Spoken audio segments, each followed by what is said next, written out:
qui est le champ magnétique, le phénomène d'induction magnétique engendré par le passage du courant dans un solénoïde ou simplement dans une bobine. Je précise qu'un solénoïde est une bobine extrêmement longue dont le diamètre est petit par rapport à sa longueur. Donc, pour réaliser cette expérimentation très importante, j'ai monté du matériel relativement très facile et très simple. Les applications de ce que nous allons voir maintenant sont nombreuses et énormes dans l'industrialisation. Les plus simples que vous pouvez connaître, ce sont le fonctionnement des sonneries trembleuses. Vous avez des petites sonneries trembleuses que vous avez dans les hôpitaux, dans les écoles, un peu partout. Et ces sonneries, le fonctionnement de ces sonneries est basé très simplement sur le champ magnétique provenant du passage du courant dans une bobine. Donc, les sonneries trembleuses d'un usage très classique, vous avez également les contacteurs, vous avez les relais qu'on utilise énormément dans l'industrialisation, vous avez les disjoncteurs. Pour aller un peu plus loin, nous allons voir dans le même cadre d'application les transformateurs de puissance, infrastructure sans laquelle vous n'aurez pas du courant dans votre maison. Cela explique à quel point ce que nous allons voir dans cette partie est d'une importance considérable. Donc pour réaliser le montage, vous n'avez besoin de rien d'extraordinaire à acheter ou à mettre en application. Tout ce que vous avez besoin, c'est un rouleau de fil de cuivre que vous prenez. J'ai donc, avec ce rouleau, j'ai pris un carton en papier, un carton de papier, un rouleau de carton. Au début, ce n'est pas un rouleau, donc c'est une feuille de carton solide que j'ai plié et donc qui est devenu un rouleau. Et donc sur ce rouleau que j'ai collé, donc c'est moi-même qui l'ai fabriqué, donc très facile à réaliser, un peu partout en Afrique, dans les lycées, vous professeurs pouvez le réaliser, vous pouvez même le confier à vos étudiants et ils sont capables de le faire. Donc carton et un support, tout toujours, je prends donc un support en bois, très facile également à réaliser, deux connecteurs, une entrée du courant, le rouge, une sortie du courant, le bleu ou le noir. Nous sommes toujours en continu ici. Il est très important de connaître les caractéristiques géométriques de votre solénoïde ou de votre bobine. Ici, j'ai donc une bobine dont le diamètre, ici, quand je prends le diamètre avec un pied à coulisse, j'ai un diamètre de 37 mm. Donc, en ce qui nous concerne, vous n'avez pas exclusivement besoin du diamètre, mais ce dont vous avez besoin, c'est la longueur de tous les spires réunis, qui me fait 125 mm. Okay, avec un pied à coulisse, je mesure donc la longueur des spires réunis. J'ai besoin également de connaître le nombre de spires. Ici, donc j'ai 70 spires. Ici, pour ceux qui sont du côté de l'Afrique de l'Ouest, c'est jusqu'à l'Afrique centrale, 70 spires. Pour ceux qui sont de la région du Grand Lac, je dirais 70 spires. Donc, vous avez un montage relativement très facile à élaborer. Et vous pouvez le faire en regroupant des étudiants en groupe de 2 ou de 3. Ils peuvent fabriquer ce matériel 2, 3 afin d'expérimenter ce que nous allons voir ici et qui est très important. Dans le cadre de cette expérimentation, nous allons pour une 4e fois vérifier la polarité donc d'une aiguille aimantée, donc la boussole, comme nous l'avons ici. Nous allons une fois encore vérifier que cette partie c'est bien la polarité sud et la partie rouge est bien la polarité nord. Une première chose. Et je dirais même avant cela, nous allons vérifier ce que la théorie nous dit, que si on fait passer du courant dans une bobine ou dans un solénoïde, donc il y a naissance d'un champ magnétique à travers cette bobine à travers ce solénoïde et tout autour de ce solénoïde. Nous allons voir cela. Et nous verrons également que cette induction magnétique devient plus dense par introduction d'un noyau de fer. Donc on va augmenter, on va modifier la perméabilité. Ici, donc nous avons la perméabilité du vide, il n'y a rien à l'intérieur. Cette perméabilité qui s'exprime par mu0 qui est égal à 4 pi 17 posant moins 7. Ok?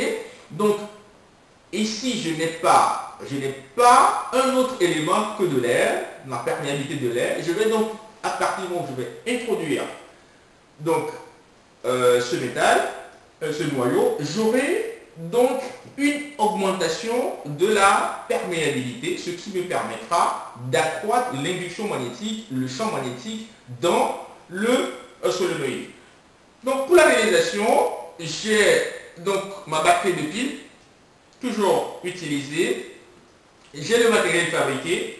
Je dispose également d'un multimètre qui me permettra de lire donc l'intensité du courant. J'ai réalisé donc ceci qui permettra d'indiquer la circulation de l'induction magnétique à l'intérieur de mon solénoïde et ce petit dessin qui indiquera le sens du spectre magnétique. Tout est donc réuni et passons donc à l'expérimentation. Application. J'ai donc ma bobine disposée ici. Je suis très exactement le sens de la polarité. J'ai mon ampèremètre ici. Donc je mets la polarité plus ici. Et je sors de la bobine par cette partie. Et je ferme donc le courant. Je sors de la bobine, je rentre dans l'ampèremètre, je sors par le commode de l'ampèremètre et mon circuit est fermé. Il me reste seulement à appuyer sur l'interrupteur. Mais avant cela, qu'est-ce que la théorie nous dit? La théorie nous dit que si nous faisons passer du courant dans une bobine, très important, c'est moi qui ai élaboré, qui ai fabriqué cette bobine. Donc, j'ai choisi le sens d'enroulement de la bobine. Le sens d'enroulement de la bobine est très important.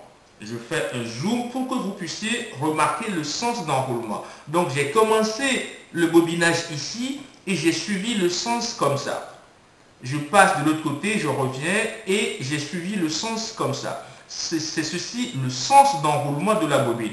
Début de la bobine et la fin de l'enroulement dans ce sens-ci. Le sens est très important et c'est dans ce sens de bobinage, le mot technique en fait c'est le bobinage en fait. Donc c'est dans ce sens de bobinage que je vais faire circuler le courant. Donc la circulation du courant ne se fait pas n'importe comment, mais la circulation du courant ici se fait dans le sens de bobinage. Très important. Regardons le sens du bobinage.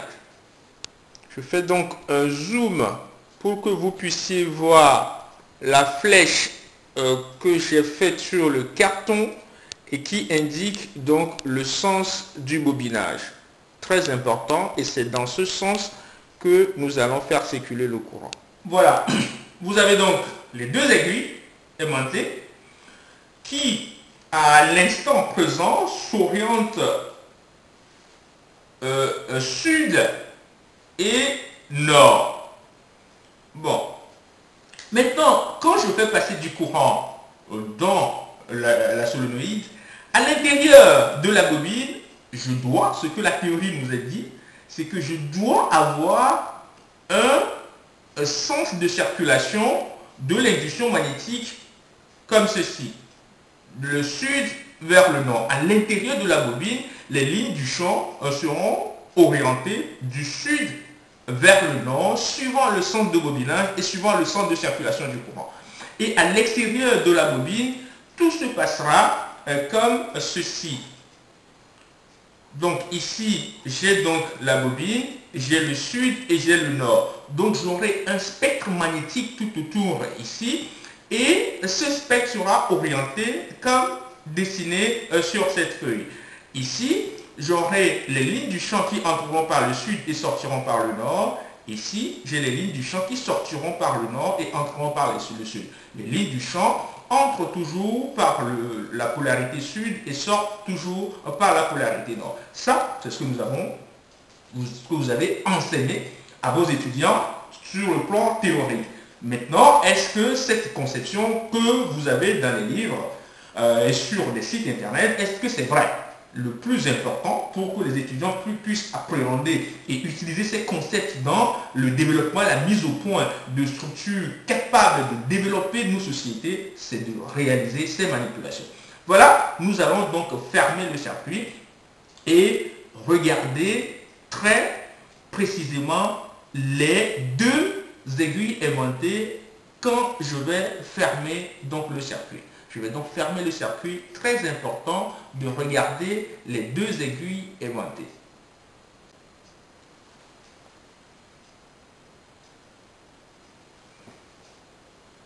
Voilà, à partir du moment où j'ai fermé le circuit, vous voyez que les aiguilles se mettent en mouvement, ce qui démontre clairement, sans équivoque, que les aiguilles se trouvent dans un champ magnétique.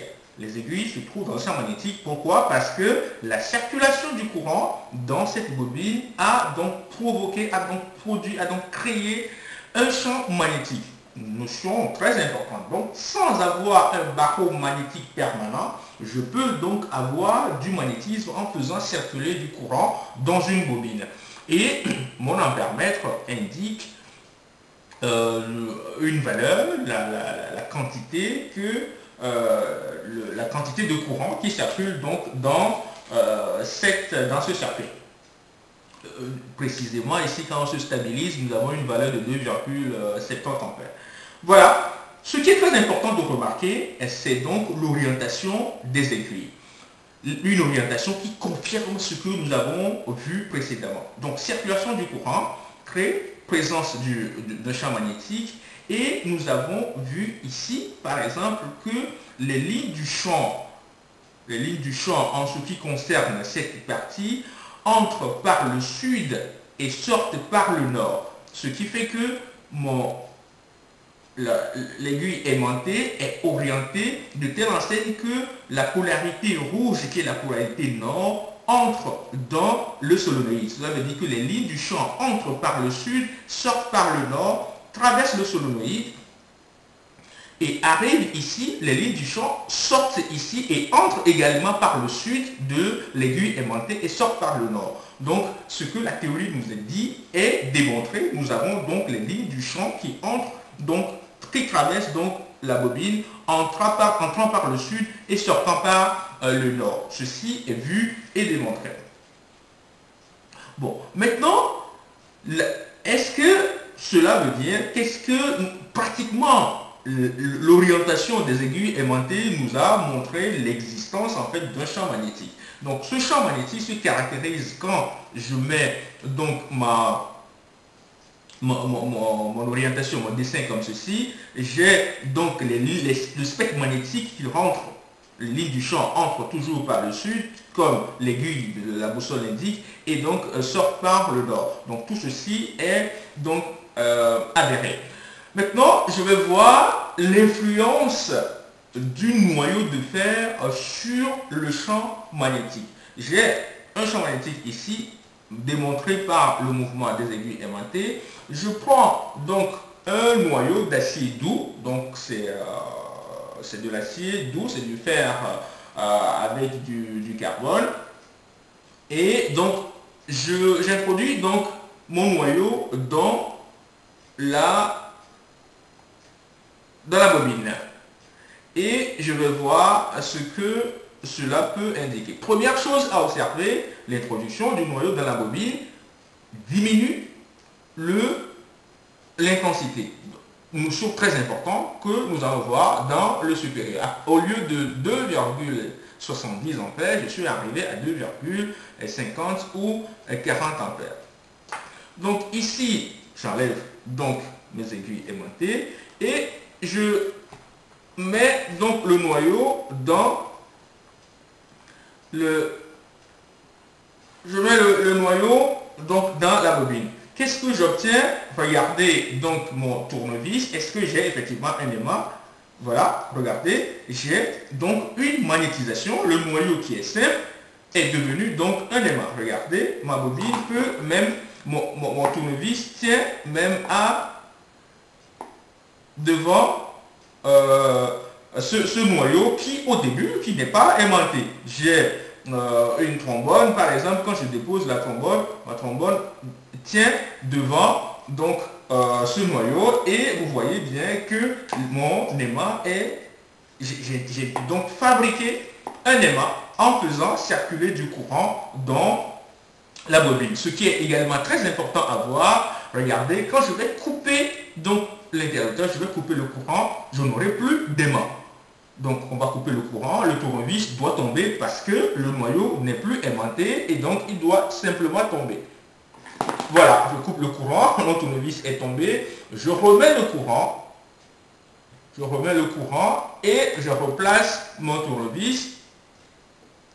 Et voilà, mon tournevis est de nouveau maintenu par le champ magnétique, par le barreau qui est devenu un aimant.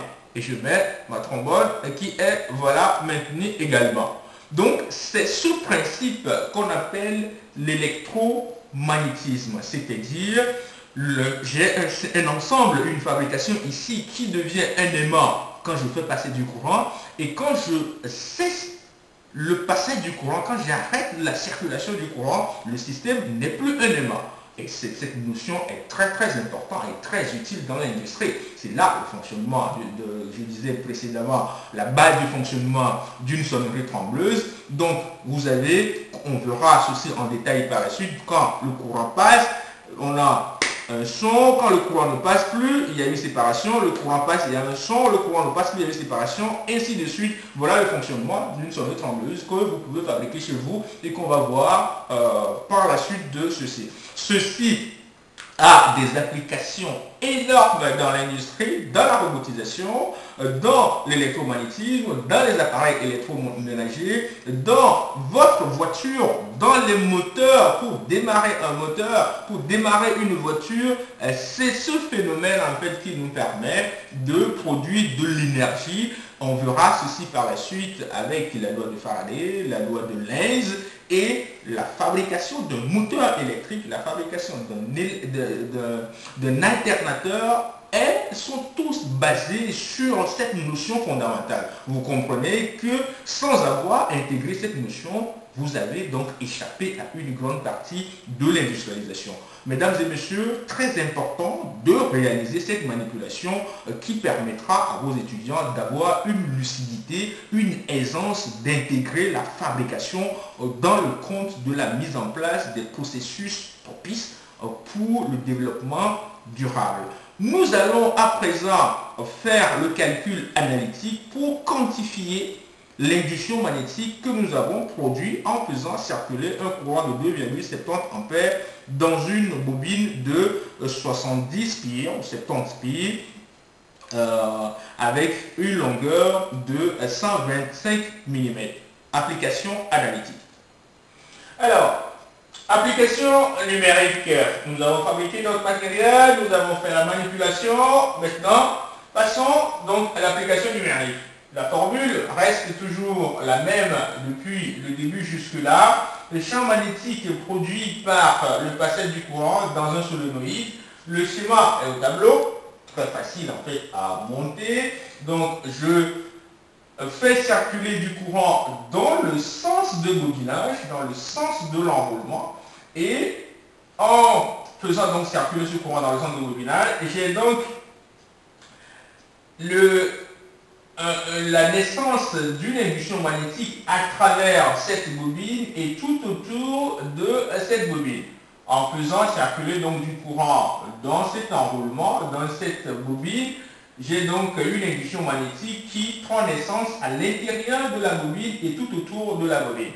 Donc j'ai ici le sud suivant que je fais circuler du courant dans le sens du bobinage. et j'ai ici le nord. Et cette induction magnétique, en fait, qui est un vecteur, a donc un point d'application qui est donc au centre, et une direction, un sens, et une intensité. Le calcul qui nous intéresse ici, c'est de déterminer la norme, l'intensité de cette induction magnétique. La formule, c'est B qui est égal, l'induction magnétique est égale à mu0, B0 en fait parce que la perméabilité est celle du vide ou de l'air.